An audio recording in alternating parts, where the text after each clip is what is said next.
BNP এবং জামাত এরা দেশটায় কি শুরু করছে? এরা দেশটাকে ধ্বংস করার জন্য দেশে যেইভাবে চাঁদাবাজি করতেছে।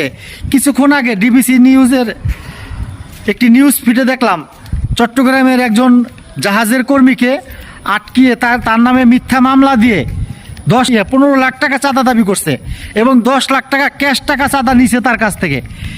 এইভাবে যদি চাঁদাবাজি চলে তাহলে আমরা কিসের স্বাধীনতা পাইলাম বাংলাদেশে? তাহলে 24-এ কিসের স্বাধীন হলো বাংলাদেশ? যদি বাংলাদেশে এইভাবে চাঁদাবাজি চলে, আমাদের সবাইকে ঐক্যবদ্ধ হয়ে চাঁদাবাজি বন্ধ করতে হবে। দেশে যাতে কোনো চাঁদাবাজি না হয়, সবাইকে ঐক্যবদ্ধ থাকতে হবে।